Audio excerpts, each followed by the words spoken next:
Hi, my name is Travis Thomas, and this is my 1974 Suzuki T500 Titan. I bought the bike back in around if I remember right, it's probably the spring of 1980. Who had it as a courier bike, so he had this big white box on the back. Well, the box lasted about 3 days. That was it. Which resulted in a whole bunch of holes in the fender. I'll get to that later. So my wife and I, we rode the bike everywhere. We did all kinds of things on it. I should say my girlfriend at the time, my wife now. Even in high school, some guys thought they'd have some fun with it, and they pulled a couple pranks. One of them was they took the air screws out of the carburetors one day, thinking I'd be stuck and I wouldn't be able to go anywhere. I surprised them, just cracked the throttle a bit, started it up and rode away.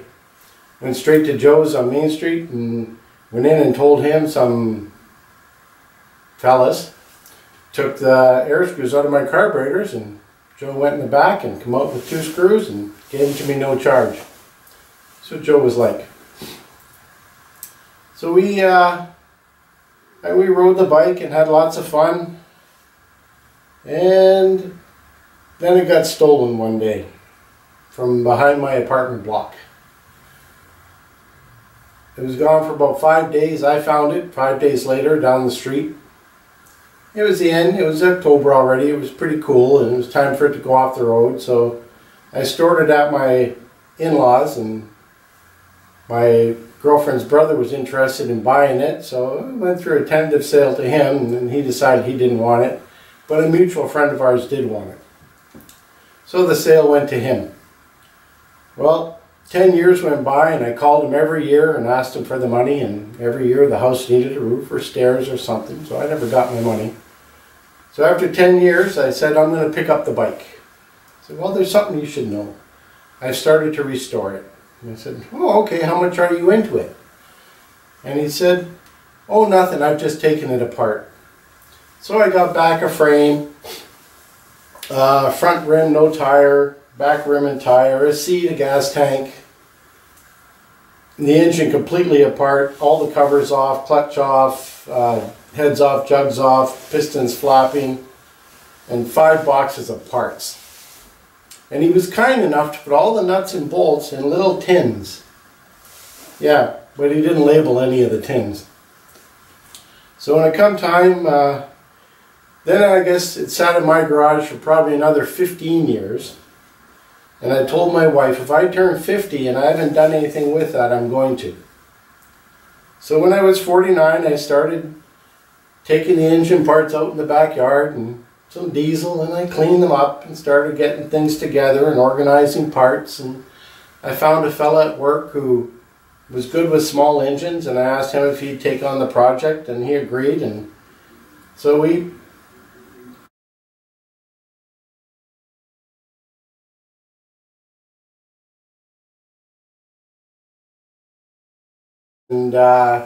at the time, Walt Morris was running the power sports there, and he had Suzuki, and so there was a fellow there, Wes, behind the counter. I talked him into turning his computer on, and let's see if we could find parts, and he said there would be none available.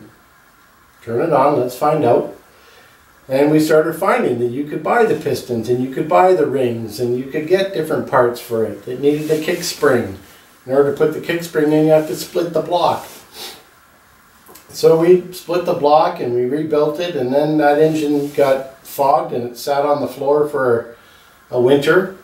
And the next spring the frame got stripped down, right down to the bare frame, and sanded, and 3 coats of paint and tacked, and it got ready to go. So we took the frame and all the parts to where the motor was, and it took us an entire summer. We started in, I believe it was March, in the garage, a couple days a week, sourcing, figuring out which nut and bolt went where, and then, you know, you'd find something that was broken or try to find the part. It would take a week to find the part. And so the first time I rode it that summer was the Thanksgiving long weekend, and that was to get it safetied. So after that, every year since then, I've started you know, it gets a little something every year. I met a fella, it was told him I was having trouble tuning it and getting it set up. I could run it, but it just didn't want to run right. And he put me in touch with a fella named Rick Poirier, who said, come out to the Antique Club. There's some guys here that can help you. I do English stuff, so okay. I went out and I met a fella named Dan Catt, and he had some ideas. And then I met another fella, Phil Johnson, Dr. Phil. He had some ideas on how to get it running better. And they worked. I got it running, and then there was a fellow at the club named Clarence Helagrocki. And Clarence said, you know, all your cases can be real shiny. I said, really? And I took them all off.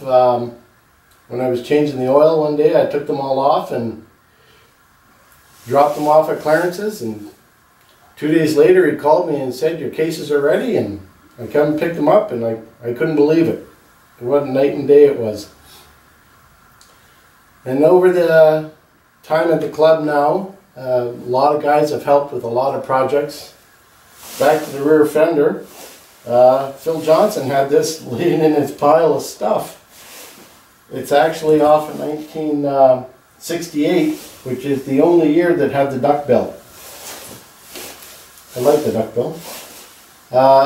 He gave that to me, no charge. He's helped with other parts. Clarence helped with, we put a new seat cover on it 1 year.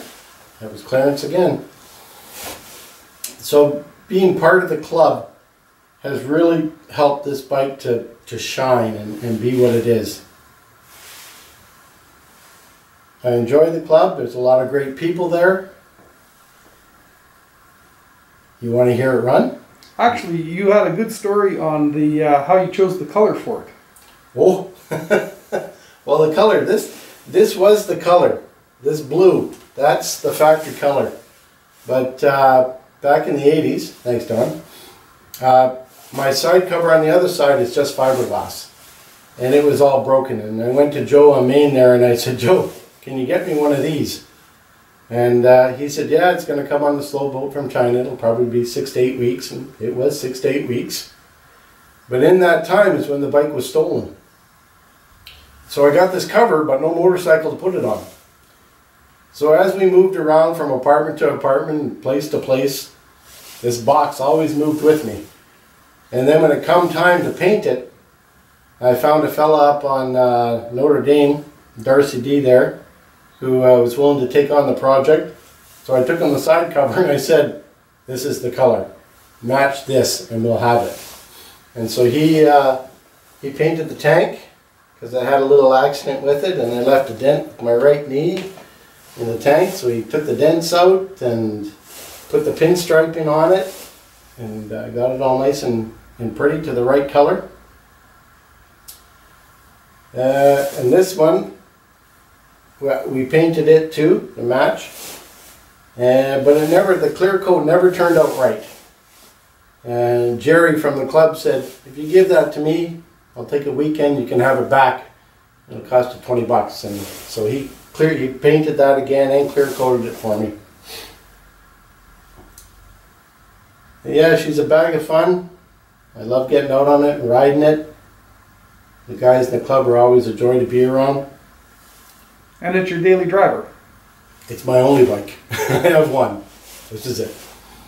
Yeah, so I take it to work and the rides and everything. It's lots of fun. Do you want to hear it run? Absolutely. Let's start it.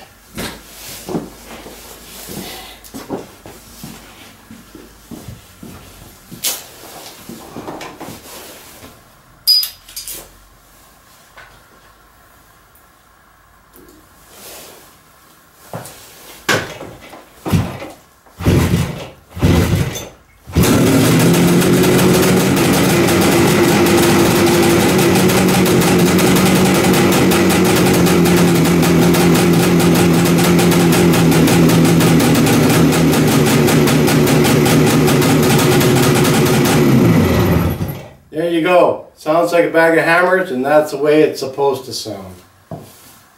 Thank you. Thank you, Travis. You're welcome.